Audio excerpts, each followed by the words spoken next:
3च दिवसाची थोडीशी मलाई असल्यामुळे मला वाटलं 5 मिनिटाचं काम आहे, पण झालं उलटंच. नॉर्मली मी ब्लेंडरने फिरवते, पण आज म्हटलं मिक्सरमध्ये टाकून फिरवून बघू, तर ते घरभर उडालं. त्या पुसण्यातच वेळ गेला. मग ब्लेंडरने केलं तरी काही लोणी आलं नाही. मग फ्रीज मध्ये ठेवावं म्हटलं, तर थोड्या वेळाने बघू शकता तुम्ही छान असं लोणी वर आलं. मग याचं तूप बनवून आज श्रावणी सोमवार असल्यामुळे देवळात जाण्याचं ठरवलं. एक मनात विश्वास होताच की देवळात गेल्यावर खूप छान आणि प्रसन्न वाटेल, आणि तसंच झालं. तिथे गेल्यावर लहान मुलं बेलाची पानं, बेल असं महादेवाला वाहण्यासाठी जेही काही लागतं ते विकत बसले होते.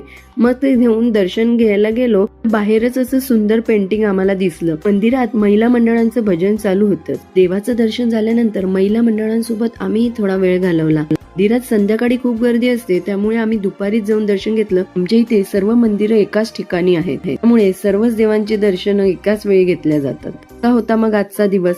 व्हिडिओ आवडला असेल तर लाईक आणि सबस्क्राईब करायला विसरू नका.